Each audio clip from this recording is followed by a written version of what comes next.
ನಗರದಲ್ಲಿ ಅನಧಿಕೃತ ಫ್ಲೆಕ್ಸ್ಗಳ ಹಾವಳಿ ಅಷ್ಟಿಷ್ಟಲ್ಲ. ಇದೀಗ ಅನಧಿಕೃತ ಫ್ಲೆಕ್ಸ್ಗಳ ವಿರುದ್ಧ ಸಮರಕ್ಕೆ ಬಿಬಿಎಂಪಿ ಜೊತೆ ಪೊಲೀಸರು ಕೂಡ ಕೈಜೋಡಿಸಿದ್ದಾರೆ. ಅಷ್ಟಕ್ಕೂ ಏನದು ಆಪರೇಷನ್ ನೋಡೋಣ ಬನ್ನಿ.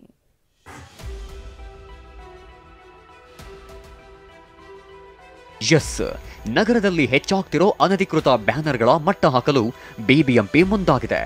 ರಾತ್ರಿ ವೇಳೆ ರಸ್ತೆಗಳಲ್ಲಿ ಅನಧಿಕೃತ ಫ್ಲಾಕ್ಸ್ ಬ್ಯಾನರ್ಗಳು ತಲೆ ಎತ್ತುತ್ತಿದ್ವು.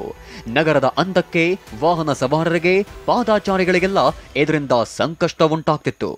ಇದೀಗ ಹೈಕೋರ್ಟ್ ನಿರ್ದೇಶನದ ಮೇರೆಗೆ ಬಿಬಿಎಂಪಿ ಪೊಲೀಸರ ಜೊತೆ ಜಂಟಿ ಕಾರ್ಯಾಚರಣೆಗೆ ಮುಂದಾಗಿದೆ. ಇಂದು ಬಿಬಿಎಂಪಿ ಕಮಿಷನರ್ ತುಷಾರ್ ಗಿರಿನಾಥ್ ಸೇರಿ 7 ಮಂದಿ ಹಿರಿಯ ಅಧಿಕಾರಿಗಳು ನಗರ ಪೊಲೀಸ್ ಆಯುಕ್ತರ ಕಚೇರಿಯಲ್ಲಿ ಸಭೆ ನಡೆಸಿದ್ರು. ಡಿಸಿಪಿ ಹಾಗೂ ಎಸಿಪಿ ಸೇರಿದಂತೆ ಹಿರಿಯ ಅಧಿಕಾರಿಗಳು ಉನ್ನತ ಮಟ್ಟದ ಸಭೆಯಲ್ಲಿ ಪಾಲ್ಗೊಂಡಿದ್ರು. ಈ ವೇಳೆ ಅನಧಿಕೃತ ಬ್ಯಾನರ್, ಫ್ಲೆಕ್ಸ್ಗಳ ವಿರುದ್ಧ ಕೈಗೊಳ್ಳುವ ಕ್ರಮಗಳ ಬಗ್ಗೆ ಚರ್ಚೆ ನಡೆಸಲಾಯಿತು.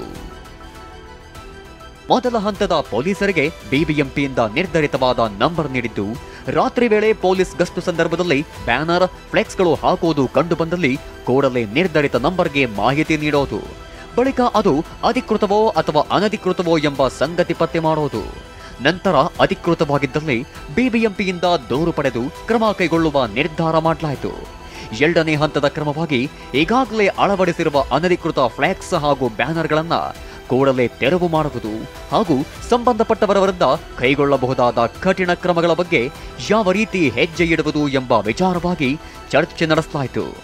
ಇನ್ನು ಸಭೆಯಲ್ಲಿ ಎಲ್ಲ ಪೊಲೀಸ್ ಅಧಿಕಾರಿಗಳಿಗೆ ಅನಧಿಕೃತ ಫ್ಲೆಕ್ಸ್ಗಳ ತೆರವಿನ ಬಗ್ಗೆ ಸೂಚನೆ ನೀಡಿದ್ದು, ಬೇಜವಾಬ್ದಾರಿ ತೋರಿದ್ದಲ್ಲಿ ಅಧಿಕಾರಿಗಳ ವಿರುದ್ಧ ಕ್ರಮ ಕೈಗೊಳ್ಳುವುದಾಗಿ ಎಚ್ಚರಿಕೆ ನೀಡಲಾಗಿದೆ.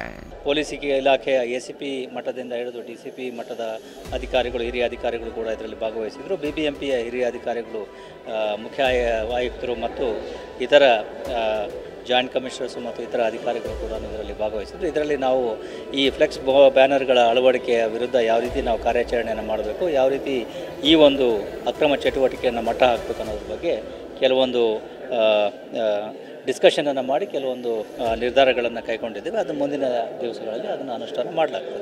ಒಟ್ಟಾರೆ ನಗರದಲ್ಲಿ ಅನಧಿಕೃತ ಬ್ಯಾನರ್ಗಳ ಹಾವಳಿ ಹೆಚ್ಚಾಗಿದೆ. ಹೀಗಾಗಿ ಪೊಲೀಸರು ಹಾಗೂ ಬಿಬಿಎಂಪಿ ಜಂಟಿಯಾಗಿ ಅನಧಿಕೃತ ಫ್ಲೆಕ್ಸ್ಗಳ ವಿರುದ್ಧ ಸಮರಕ್ಕೆ ಮುಂದಾಗಿದೆ. ಜಗದೀಶ್, ಟಿವಿ9 ಬೆಂಗಳೂರು.